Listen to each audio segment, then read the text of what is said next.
but a hero to our entire nation. Thank you.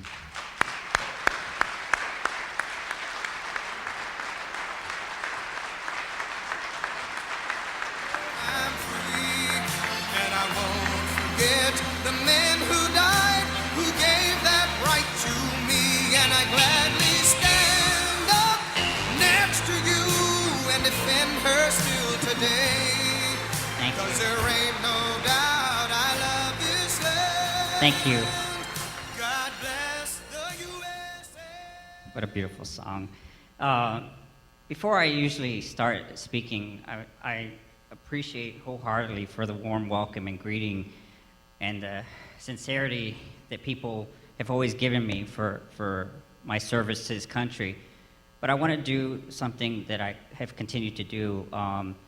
I know I'm not the only one who has served my country proudly. If you could indulge me, I know there's people in the audience who have served in the armed forces as well. Could you please rise? Because I want to pay homage to you as well. Anyone who has served in the military.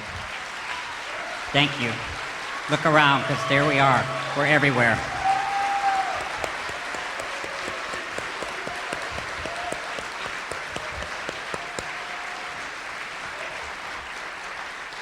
Thank you for your service as well.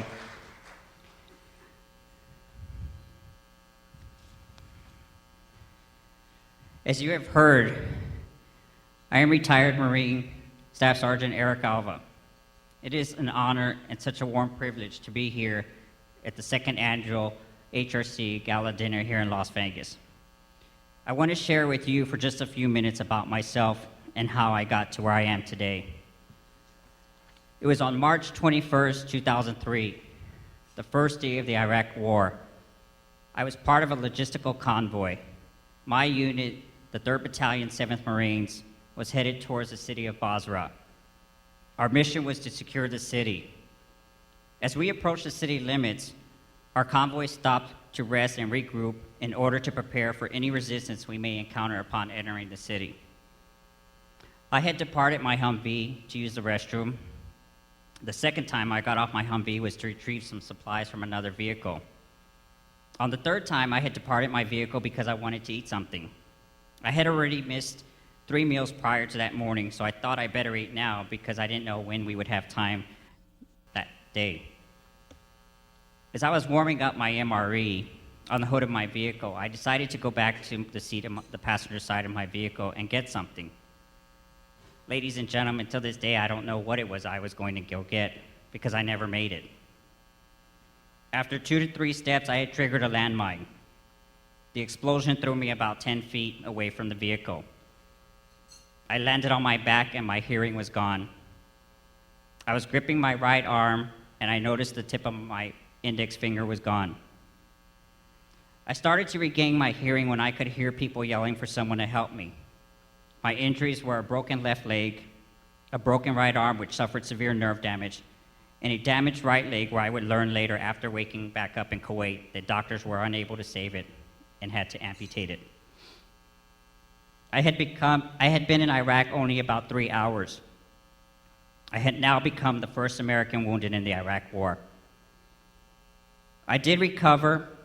I did learn how to walk again, how to ride again, even be somewhat myself again. I eventually left the military in 2004, completing 13 full years of service, of active duty service. Thank you. Thank you. But before I was retired, I met a wonderful and incredible man in April that year. And I am so blessed to say 3 years later, that wonderful man is still with me as my partner. His name is Daryl Parsons.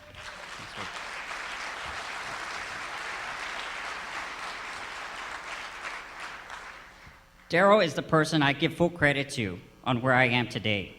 He was a member of the Human Rights Campaign before I was. He introduced me to HRC and told me everything about HRC. After joining HRC last year, it was not until September 2006 that I contacted them and told them I wanted to help them. I told HRC that I wanted to volunteer in any way I could to help fight discrimination. So in October of 2006, I met HRC President Joe Solomons We talked for about 3 hours over some breakfast and coffee, and he explained how I could help. So on February 28th of 2007 of this year, I decided to come out as a gay American while sitting next to former Congressman Martin Meehan as he introduced House Bill 1246, the Military Readiness Enhancement Act, which is a bill to repeal the military's discriminatory policy of don't ask, don't tell.